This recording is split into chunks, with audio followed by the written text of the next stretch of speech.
जागरूकता। और पहला पर्यावरण के प्रति जागरूकता, और दूसरा है आधुनिक संदर्भ में व्यंग विधा। व्यंग विधा दे तो दी है मैंने। साहिल का नाम लिया, साहिल हाजर, 100 साल जिएगा साहिल। ठीक है, लिख लिया आप लोगों ने, है ना? ऐसे तो लिख लिया होगा, एक बार मैं फिर से इस पर डाल दूंगी। सेकंड, आधुनिक संदर्भ में व्यंग विधा। अब अगले हैं हर्षिता जैन, रागिनी डांगी, श्यामभाभी द्विवेदी, एंड साइंस है अक्षय दातार। तो आप लोगों के टॉपिक है मन्नू भंडारी का साहित्यिक योगदान, और दूसरा है महानगरीय जीवन। अब अगले हैं कपिल, हार्दिक, नीरज, शुभम, प्रियांशु चौरसिया। आप लोगों के टॉपिक है डॉक्टर हरि सिंह गौर का व्यक्तित्व या फिर योगदान, या व्यक्तित्व लिख दीजिए या योगदान लिख दीजिए। वैसे योगदान लिखेंगे तो ज्यादा बेटर होगा, क्योंकि जहां जहां उनका योगदान रहा है तो वो हम उसमें लिख सकते हैं। और दूसरा टॉपिक है आपका हिंदी साहित्य के इतिहास में संस्मरण विधा। क्योंकि हिंदी साहित्य का इतिहास बहुत विस्तृत है, बहुत भयंकर है, उसमें नाटक कहानी ना जाने क्या क्या भरा पड़ा है। इसलिए मैंने एक एक चीज दी है, जैसे किसी को व्यंग्य विधा दे दी, किसी को संस्मरण दे दिया, और भी चीजें देनी थी लेकिन नहीं दी है मैंने। नाटक कहानी में बहुत सारी चीजें हैं, बाद युग, ये बहुत सारी चीजें आ जाती हैं हिंदी साहित्य के इतिहास में। अब अगला है महक लहरवानी, तान्या तिवारी, मीनाक्षी सिंघई, हरदेव, निशांत, हरिओम। इतने लोगों को है। पहला टॉपिक है आप लोगों का इंटरनेट एक चुनौती, और सेकंड टॉपिक है हिंदी साहित्य के इतिहास में संस्मरण विधा। संस्मरण बहुत सारे लोगों को हो गया है। फिर अगला है संयम, हर्ष राठौर, सुयस जैन, आर्जब और माधव। इतने लोगों को है। पहला टॉपिक है कोचिंग का बढ़ता कल्चर, मुकाबला बेस्ट बनाने का। तो इसमें केवल बुराइयां नहीं, अच्छाइयां भी देना है, दोनों चीज आएंगी। फिर दूसरा है वरिष्ठ नागरिकों की समस्याएं। अर्जव आपको यहाँ पर कर दिया है मैंने, है ना? मैम शिवम तो के आप साथ अपना टॉपिक लिखिए। हाँ, चुप रहो अब तुम, समझे? पूरी पैनल को प्लीज मैम, इकट्ठा करना है। Please ma'am. यह स्वेज संयम है ना, स्वेज संयम हर्ष राठौर है यस मैम। है ना? तो मैम टॉपिक ये बता दीजिए सरल प्लीज। टॉपिक है ये वाला। कोचिंग का बढ़ता कोचिंग का बढ़ता कल्चर, नीरज पिट जाएगा तू। मुकाबला बेस्ट बनाने का, है ना? Yes ma'am. और दूसरा है वरिष्ठ नागरिकों की समस्याएं। दोनों टॉपिक बहुत ही इजी हैं। अब अगला है वंशिका खरे, साक्षी तिवारी, सोनिया भारती एंड रक्षा ठाकुर। रक्षा ठाकुर आए हैं कल, मुझे पर्सनल नंबर पर सेंड कर रहे थे मैम मेरा टॉपिक। तो प्लीज ग्रुप पर ही सेंड किया करे, पर्सनल पर अभी मैं इतना बिजी हूं कि मैं मोबाइल का ये भी नहीं देख पा रही हूँ किसने क्या भेजा है। तो रक्षा को बता देना जो भी यहाँ पर है, या रक्षा आई हो तो ठीक है, नहीं आई हो तो बता दीजिएगा अगर किसी के कांटेक्ट में हो तो। तो वंशिका खरे, साक्षी तिवारी, सोनिया भारती एंड रक्षा ठाकुर, इनका टॉपिक है पहला इंटरनेट एक चुनौती, और दूसरा है आधुनिक शिक्षा प्रणाली कितनी कारगर। आधुनिक शिक्षा प्रणाली कितनी कारगर। अब अगले हैं आस्था रिछारिया, आस्था विश्वकर्मा, खुशी जैन, प्रियांशु अहिरवार और देवर्ष। आप लोगों के देवर्ष आ गया। तो एक बार फिर से सुन लीजिए नाम। आस्था रिछारिया, आस्था विश्वकर्मा, खुशी जैन, प्रियांशु अहिरवार एंड देवर्ष जड़िया। आप लोगों के टॉपिक हैं पहला हिंदी भाषा और वैज्ञानिक साहित्य। थोड़ा सा कठिन टॉपिक दिया है आप लोगों को मैंने ये। है ना। क्योंकि ये ढूंढने में थोड़ी सी कठिनाई जाएगी कि वैज्ञानिक तरीके से कितने लोगों ने लिखा है हिंदी साहित्य में, इसको मिला जुला कर। तो ये थोड़ा सी कठिन टॉपिक दिया है आप लोगों को। हिंदी भाषा और वैज्ञानिक साहित्य, और दूसरा है स्मार्ट सिटी हेतु आपकी भूमिका। एक कठिन दे दिया, एक सरल दे दिया है। प्रियांशु कह रहा था, दोबारा फिर से सुन लीजिए प्रियांशु। हिंदी भाषा और वैज्ञानिक साहित्य पहला टॉपिक है, और दूसरा स्मार्ट सिटी हेतु आपकी भूमिका। और प्रोजेक्ट को हिंदी में परियोजना बोलते हैं। परियोजना कार्य, प्रोजेक्ट वर्क की जगह आप परियोजना कार्य लिखेंगे। मैम अगला इसको है थोड़ा एक्सप्लेन। किसको? मैम फर्स्ट वाला वैज्ञानिक टॉपिक। साहित्य। Yes ma'am. ठीक है, मैं कर दूंगी, पहले सारे बच्चों को बता दूं मैं, है ना। Yes ma'am. अब अगला है महक विश्वकर्मा, श्रद्धा केसरवानी, देवराज, मुकुल एंड साई समर्थ। आप लोगों को टॉपिक दिया मैंने हिंदी में विद्यार्थियों की बढ़ती रुचि पर प्रचार प्रसार, और दूसरा है विलुप्त होती परंपराएं एवं कलाएं। ठीक है मैम पहला वाला रिपीट कर दीजिए। जी।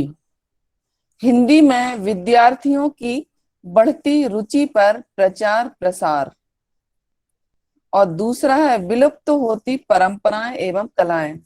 देवराज, हमारा लाडला भी पढ़ रहा है तुम्हारे साथ कि नहीं? अभी तो नहीं है मैम, मुकुल के साथ होगा। मुकुल कहाँ रहता है, वो कहाँ रहता है? मैम चला जाता है कभी कभी सुबह सुबह उसके पास भी। अच्छा, चलिए ठीक है, सुन लिया, फिर से सुन लीजिए। हिंदी में विद्यार्थियों की बढ़ती रुचि पर प्रचार प्रसार। मुझे नहीं लगता इतने सुबह वोट पाता होगा। उड़ के सो रहा होगा रजाई ओढ़ के, मैं जानती हूँ उसको। तो फिर से सुन लीजिए, हिंदी में विद्यार्थियों की बढ़ती रुचि पर प्रचार प्रसार, दूसरा है विलुप्त होती परंपराएं एवं कलाएं। अब अगले लोग हैं जो आते ही नहीं है कभी, है ना, उनको एक साथ रख दिया है मैंने। ऋषि तिवारी, प्रदुम गर्ग, आयुष जैन, राजीव, रचित, रितिका। ये 5 ऐसे लोग हैं, 6, जो क्लास अटेंड नहीं करते हैं। तो इनका टॉपिक है, और आप लोगों के फ्रेंड हैं तो आप लोग बता दीजिएगा, है ना। पीले चावल लेके मैं तो जा नहीं पाऊंगी, नहीं तो पास डाल आती, मेरे पास गाड़ी माड़ी होती, चलाता चला, गाड़ी तो है बट चलाना नहीं आता है। चलाना आता तो गाड़ी लेके चली जाती उनके घर पीले चावल डालने के, भैया प्रोजेक्ट का क्या बोलते बिला हुआ है बनाने के लिए, है ना, टॉपिक लेने के लिए आ जाना। तो पहला टॉपिक है विज्ञापन की दुनिया, और दूसरा है संस्कारों से विमुख होती युवा पीढ़ी। वैसे सुन लीजिए, अगर कोई वैसे आप लोगों के उन लोगों के फ्रेंड हैं आप लोग, तो आप लोग नोट कर लीजिए और उन तक खबर भेज दीजिएगा। पहला टॉपिक है विज्ञापन की दुनिया, और दूसरा है संस्कारों से विमुख होती युवा पीढ़ी। अब है अंशिका, जैन, दीक्षा, तान्या दिवाकर, रिया। रिया भी कभी क्लास अटेंड नहीं करती हैं। प्रैक्टिकल के मार्क्स में नंबर काटूंगी मैं उसके। जो लोग मेरी क्लास अटेंड नहीं कर रहे हैं ना, प्रैक्टिकल के मार्क्स में अपनी तरफ से तो नंबर काटूंगी। जो भी करती हूँ खुलेआम करती हूँ, बोल कर करती हूँ। और ईशा, भव्य। फिर से सुन लीजिए, अंशिका, दीक्षा, तान्या दिवाकर, रिया, ईशा, भव्य।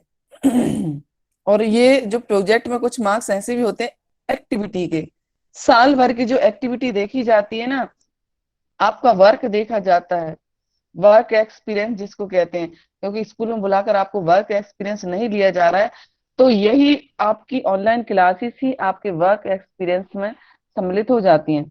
तो जो मेरी क्लास अटेंड कर रहा है उनको उसका नंबर दे दूंगी। और जो नहीं कर रहा है तो कहाँ का वर्क एक्सपीरियंस है ना, जब अटेंड ही नहीं करोगे, आओगे ही नहीं, तो उसके नंबर कहाँ से मिलेंगे। हाँ, तो अंशिका लोगों के टॉपिक है विज्ञापन की दुनिया, दूसरा है भारतीय सभ्यता होती पश्चिमी सभ्यता पर हावी।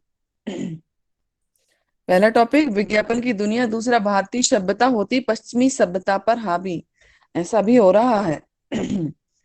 अब आते हैं देव तिवारी, शिवांश चौबे, वंशिता पांडे, प्रियंती विश्वास एंड दिशा।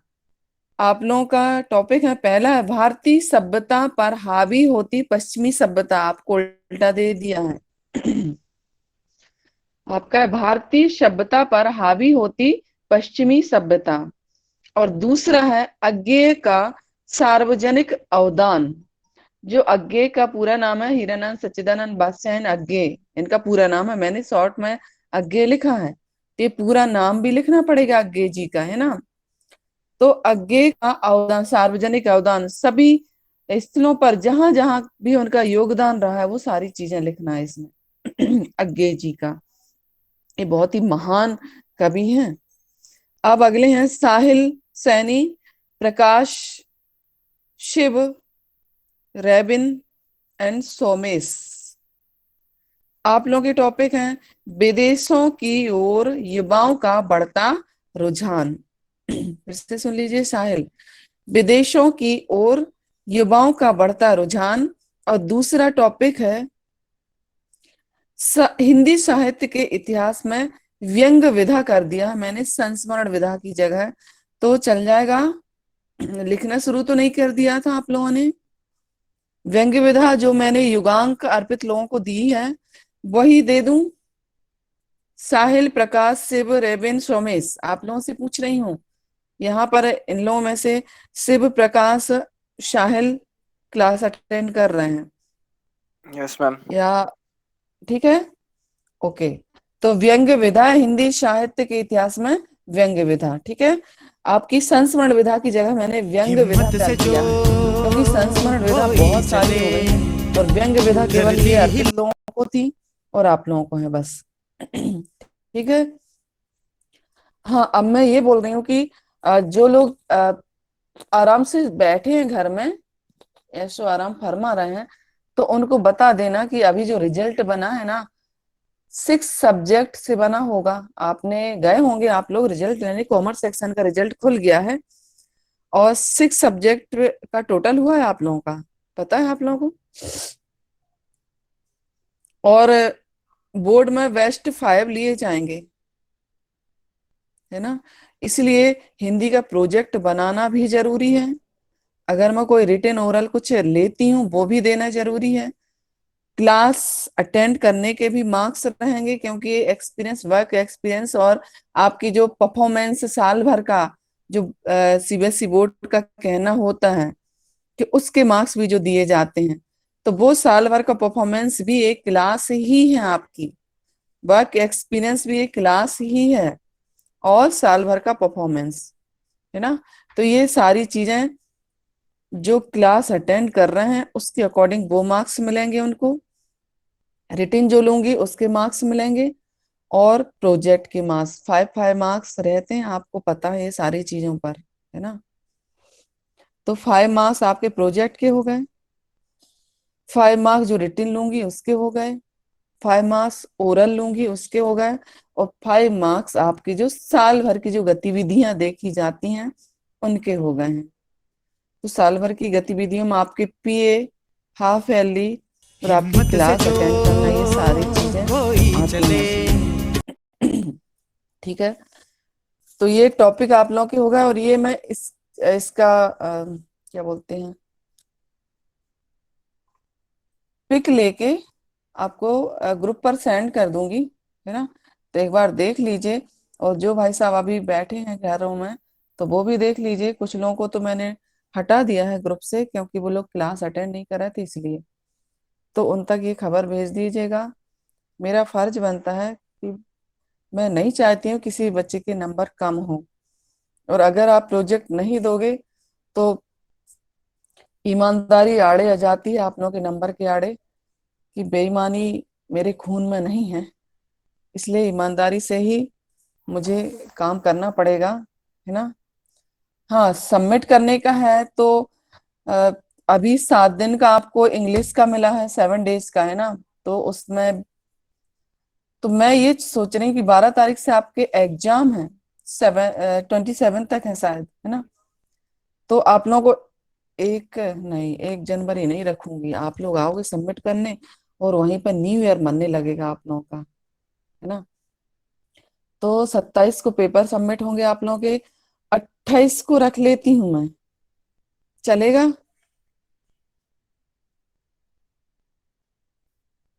बोलो कुछ। अच्छा, 24 तक एग्जाम है जी। देवर्ष नो क्यों बोल रहा है? तो भाई कुछ बोल, क्या करना है? चलो देवर्ष बताओ क्या करना है मुझे। मैम एग्जाम ऑफलाइन होने की ऑनलाइन? है ऑफलाइन, ऑफलाइन जैसे होनी है, बस ये समझ लो। कैसे? तो मैम एक बार बता तो मैम दीजिए। फेयरवेल ऑफलाइन होगी कि ऑनलाइन? ये नालायक, फेयरवेल की चिंता लगी है। सच कहूँ तो इस चीज का मुझे बहुत खेद है, फेयरवेल मैम का। ऑनलाइन मैम हाँ, हम होगी। लोगों का तो पैसा बर्बाद हो गया मैम। मैम किसका? फेयरवेल नहीं मिलेगी इस साल। मैम इन्वेस्टमेंट फेयर बेकार चला गया। किसका? तुम लोगों का? Yes ma'am. क्यों? क्यों? एंजॉय तो किया था, अपन ने अपना फर्ज निभाया था, एंजॉय किया था। यस अब तुम लोगों मैम, को प्रोजेक्ट मैम न्यू ईयर में ले लीजिए मैम। मैम दो बेटा, हजार न्यू ईयर इक्कीस में पता है, न्यू ईयर में नहीं बुला सकती। किसको प्रोजेक्ट नहीं मिला? मैं नाम नहीं देख पाई। कोई बोल रहा है मैम मुझे प्रोजेक्ट नहीं मिला। मैम मुझे नहीं हाँ, मिला। दीप ओ हाय राम, दीपिका रह गई। यस दीपिका, आपको ना हर्षता के साथ मैम, ऐड कर मुझे रही हूँ नहीं मैं। मिला। क्या? मैम मुझे भी नहीं मिला। शाम्भवी भी मैंने आपको यहाँ ऐड किया है हर्षता के साथ। यस हर्षिता के मैम। साथ आप ऐड हैं, और यहीं पर मैं दीपिका को ऐड कर देती हूँ, ठीक है। मैम क्या था हर्षिता यस का? मैम। हाँ, श्याम भाभी, दीपिका सुन लीजिए। मन्नू भंडारी का साहित्यिक योगदान, मन्नू भंडारी का साहित्यिक योगदान पहला टॉपिक, और दूसरा टॉपिक है महानगरीय जीवन।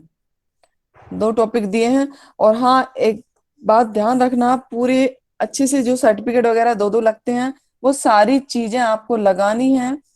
अगर हिंदी में बना रहे हैं तो परियोजना कार्य ही लिखेंगे, प्रोजेक्ट वर्क नहीं लिखेंगे, ठीक है।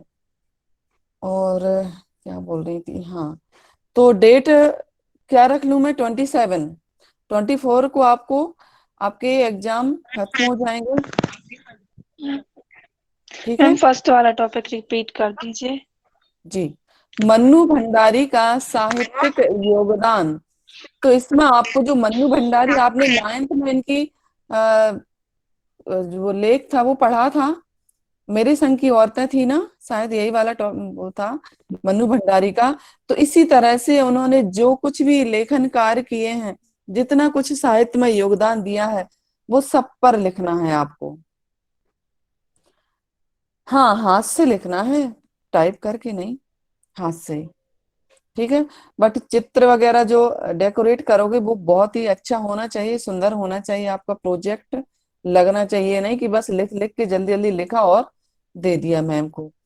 तो बिल्कुल बहुत ही सुंदर तरीके से बनना चाहिए आपका प्रोजेक्ट, है ना। ऐसा ना हो कि भाई इस साल ना क्या है कि कुछ होने का अभी कुछ पता ही नहीं है, होना है नहीं होना है, क्या है कुछ नहीं पता है, तो बोर्ड वाले बुला भी लेते हैं।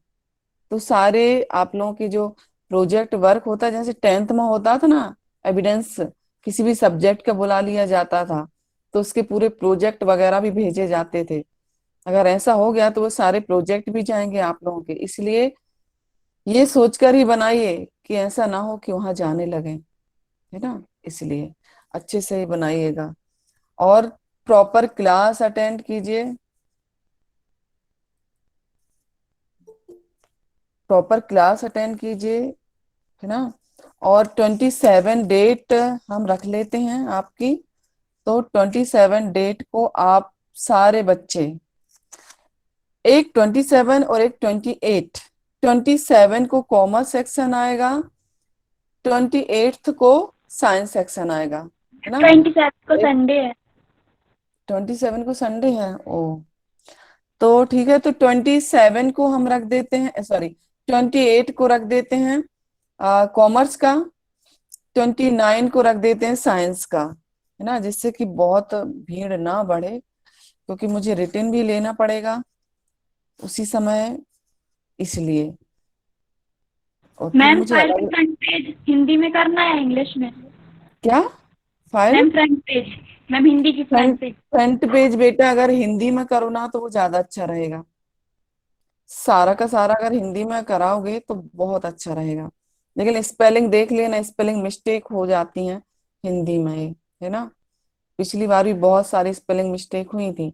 और एक बात का ध्यान रखना कि छाया मैम अगर लिख रहे हो तो उसमें मिसेज या श्रीमती नहीं लगाया जाता है ना। आप लोग छाया मैम लिखते हो ना, तो उसके आगे मिसेस या श्रीमती मत लगाना। अगर पूरा नाम लिख रहा हो तभी लगता है ना। चलिए, नहीं तो बच्चे क्या करते हैं, मिसेज लगाने के बाद छाया मैम लिख देते हैं। तो ऐसे नहीं करना, या तो छाया रावत लिखिए, मिसेज या श्रीमती लिख रहे हैं तो। और श्रीमती लिखोगे तो ता में बड़ी की मात्रा ही लगेगी, छोटी की मात्रा लगेगी तो उसको करेक्ट करा लेना, क्योंकि श्रीमती में हमेशा बड़ी की मात्रा लगती है, ता में छोटी की नहीं लगती है ना। और आप लोग हिंदी वाले हो तो इस चीज का नॉलेज आपको होना चाहिए। आप लोगों ने कार्ड देखे होंगे और आप टाइप करवाते हो ना बाहर जाकर, तो वो लोग ना छोटी की मात्रा ही लगा देते हैं, और मैं फिर उसको करेक्ट करती हूँ, मैं पेन से बड़ी की मात्रा लगाती हूँ। तो इस बात का ध्यान रखना कि अशुद्धियां ना हो, एक बार देख लेना। नेट से भी सर्च करते हो ना आप लोग, तो नेट में भी कई बार स्पेलिंग मिस्टेक आ जाती हैं, इसका ध्यान रखना विशेष रूप से। आज पूरा टाइम हमारा मैम इसी से। हाँ बोलिए। मैम आप मैम ओरल में क्या लेंगी? ओरल में पिछली बार जो बनाया था तो उससे तो चेंज हो गया है। मैं पेपर बना लूं ओरल का, छोटे छोटे से क्वेश्चन बनाऊंगी एक एक लाइन के, है ना। और दो दो तीन तीन क्वेश्चंस पूछते जाऊंगी। फॉर्मेलिटीज तो मुझे करना है, लेकिन उसमें ना मुझे ऑडियो करनी पड़ेगी, क्योंकि वो हमारे पास रहना चाहिए ऑडियो, है ना। इसलिए ऑडियो रखूंगी। और आप लोगों की जो रिटन टेस्ट होगा उसको भी पिक खींचना पड़ेगी, इसलिए यूनिफॉर्म में ही आना आप लोग, है ना। अपनी कलरफुल मत आ जाना, स्कूल यूनिफॉर्म में आना, क्योंकि पिक लेनी पड़ेगी आप लोगों की, है ना, इसलिए। ठीक है, ओके। आ, फिर मैम बहुत यूरोप, दिन हो गए यूनिफॉर्म पहने। हाँ बहुत मैम दिन से यूनिफॉर्म पहनी। तो और आप छोटी लोग हो ना, गई। हरे राम हार्दिक तू लंबा हो गया, बड़ा हो गया इतने दिन में, है। छोटी हो गई यस इसकी मैम। यूनिफॉर्म। पता मेरा बेटा भी एकदम से लॉकडाउन में इतना लंबा हो गया, पूरे कपड़े छोटे हो गए, जो अंदर रखे हुए थे उसके नए नए कपड़े, वो सारे छोटे हो गए। अभी पहना के देखे तो पूरे इतनी इतनी आस्तीन, एकदम से लंबा हो गया। तो भी लंबा हो गया, वहां पे। तो क्या हुआ, वही पहन के आ जाना, बैठे रहोगे ना तुम लोग मैम तो वाइट पिक तो लेनी। पहन के आ जाएंगे। अरे बाबा ऊपर से ब्लेजर तो पहनोगे ना, ठंड में थोड़ी ना ठिठुरते हुए बिना स्वेटर के आओगे, तो ब्लेजर मैम पहन कर ही आओगे ना, ब्लेजर पहन पैंट कर ही भी आना हो गया ना स्मार्ट। मैम छोटा। शेरवानी पहने आई हो। हाँ तेरी शादी हो रही ना, शेरवानी पहने ही हो, है ना लायक। कोशिश करना कि भाई पहन के आ जाओ, खुलवा लो उसको। तू मोटा भी हो गया तू, हे भगवान, इतना मोटा हो गया तू। चलो वो एग्जाम में तो पिक देखने मिलेगी तुम लोगों की, क्योंकि अगर ऑनलाइन होने हैं, वैसे तो कोशिश कर रहे हैं कि ऑफलाइन हो जाए अगर सब कुछ ठीक रहता है, और अगर नहीं होता है तो ऑनलाइन होंगे। लेकिन ऑनलाइन में आप लोग एक स्थान पर बैठे रहोगे, हम लोग आपको निहारते रहेंगे बैठे बैठे सारे बच्चों को। तो जब तुम लोग देखने मिलोगे मुझे, कौन कैसा हो गया, कौन दुबला हो गया, कौन मोटा हो गया। लंबाई देख नहीं पाऊंगी क्योंकि बैठ के आप लोग पेपर करते रहोगे, खड़े होने की इजाजत बिल्कुल नहीं है। खड़े तब होगे जब आप पेपर सबमिट कर दोगे, पहले पीडीएफ में, उसके बाद स्कूल सबमिट करने आओगे। इसलिए चीटिंग का कोई सवाल ही पैदा नहीं होता है ना। भूल जाना कि हम 10-12 लोग एक घर में बैठ के, नीरज तो किराए से रहता है तो वहां जाके सारे के सारे इकट्ठे बैठ के पेपर कर लेंगे, तो ये संभव नहीं है। या किसी और के घर जाके उसकी कॉपी छुड़ा के हम उसकी कॉपी से टीप लेंगे, तो ये संभव नहीं है आप प्री बोर्ड में, है ना। और अगर कुछ और हथकंडे अपनाते हो, मैं जानती हूँ कि आप लोगों के दिमाग इतने तेज हैं कि इसमें भी कुछ ना कुछ हथकंडा अपना ही लोगे। कोई नहीं आता है, अच्छा मुझे बता रहा है नीरज है, नालायक। तो ना, अगर कोई हथकंडा आप अपना भी रहे हो तो बेटा ये अपने साथ दुश्मनी कर रहा है, ये समझ लीजिए। ये केवल आपको, आपके प्री बोर्ड किसी चीज में काउंट नहीं होने, आपका इस रिजल्ट वो तो आपके देखने के लिए ही बनेगा। तो इसमें अगर आप चीटिंग करोगे तो ये आपका ही नुकसान होगा। इसलिए आपको बिल्कुल ऐसे पेपर करना है जिससे आपको खुद पता चल सके कि आप कितने गहरे पानी में हैं, आप एनुअल में क्या कर पाएंगे। इसलिए प्लीज अपने साथ दुश्मनी बिल्कुल मत मोल लेना, और बिल्कुल नीट एंड क्लीन, बिल्कुल ईमानदारी से पेपर करना है ना। टाइम आपका आज इसी में हो गया है। फिराक गोरखपुरी जी का पूरा तो मैंने बता दिया था। 2 क्वेश्चन और बता देती हूँ, 2 मिनट है बस। तो फिराक की गजल में प्रकृति को किस तरह चित्रित किया गया है? तो फिराक की गजल में रस फैलाती कली का तथा रात के सन्नाटे का सुंदर चित्रण किया गया है। फूलों की कली रस और गंध से भीगी अपनी पंखुड़ियों को खोलकर मानो आकाश में उड़ने चली है। रात का सन्नाटा मौन है, तारे भी आंखें झपकाकर सो गए हैं। ऐसे में कोमल सन्नाटा ही बोल रहा है। ऐसे में जो केवल सन्नाटा है वो केवल बोल रहा है, ऐसा कवि ने यहाँ पर चित्रण किया है। एक क्वेश्चन और सुन लीजिए कि रुबाइयों के आधार पर घर आंगन में दिवाली और राखी के दृश्य बिंब को अपने शब्दों में समझाइए, दृश्य बिंब को। अगला प्रश्न इसी में है, फिराक की रुबाइयों में उभरे घरेलू जीवन के बिंबों का सौंदर्य स्पष्ट कीजिए। घरेलू बिंब लिखा है यहाँ पर, उभरे घरेलू जीवन के बिंब, और यहाँ पर दृश्य बिंब। तो कंफ्यूज मत होइएगा, क्वेश्चन उलट पलट कर आ जाता है। तो यहाँ पर उत्तर हो जाएगा, दिवाली की शाम है, घर का आंगन साफ सुथरा सजा संवरा है, माँ अपने बच्चे के लिए चीनी मिट्टी के खिलौने भी सजाती है, उनके बीच एक दिया भी सजाती है, उनके घरौंदे में दिया सजाती है, बच्चा इससे प्रसन्न हो जाता है। राखी का दिन है, आसमान में बादलों की घटा छाई है, नन्ही गुड़िया पाँव में पाजे पहने रस की पुतली सी जान पड़ती है, उसके जो पैर में जो लच्छे पहने हुए हैं उसने, और वो भी चमकदार है, और राखी के जो लच्छे हैं वो भी चमकदार हैं।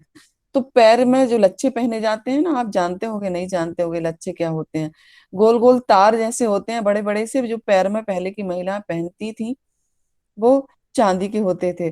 तो पैरों में जो उसने राखी के दिन लच्छे पहने वो भी चमक रहे हैं, और राखी के लच्छे भी आते हैं जो इकट्ठी राखियां रहती हैं धागे वाली, तो वो सब चमक रहे हैं।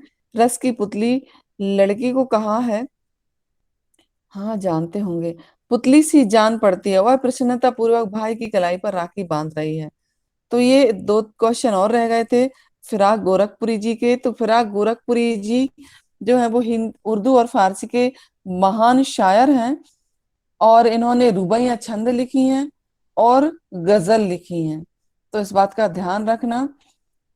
प्रश्न, और हाँ मैं आधा सिलेबस दूंगी, अभी 2 प्री बोर्ड होंगे आप लोगों के अभी तो फिलहाल, और अगर और हो जाते हैं तो कोशिश करेंगे, लेकिन फिलहाल तो 2 ही होंगे। तो हाफ हाफ कोर्स दे रहे हैं हम लोग, है ना। 80 मार्क्स का पेपर होगा हिंदी का, और हाफ कोर्स दूंगी तो मैं कल बता दूंगी। कल एक्चुअली मैं बहुत बिजी थी तो मैं नहीं कर पाई हूँ आपका हाफ कोर्स, तो मैं कल आपको हाफ कोर्स ग्रुप पर ही डाल दूंगी कितना कोर्स मैं ले रही हूँ, आपके एग्जाम में आना है, ठीक है। तो good day, have a nice day. Priyanshu मुझे याद है, मैं बेटा समझा दूंगी आपको, है ना। एक बार और आप सर्च करके देख लीजिएगा, देख लीजिए कहाँ क्या, और अगर नहीं आता है तो मैं कल आपको समझा दूंगी आपका टॉपिक, ठीक है। Okay, have a nice day. Left हो जाइए और मेहनत कीजिए।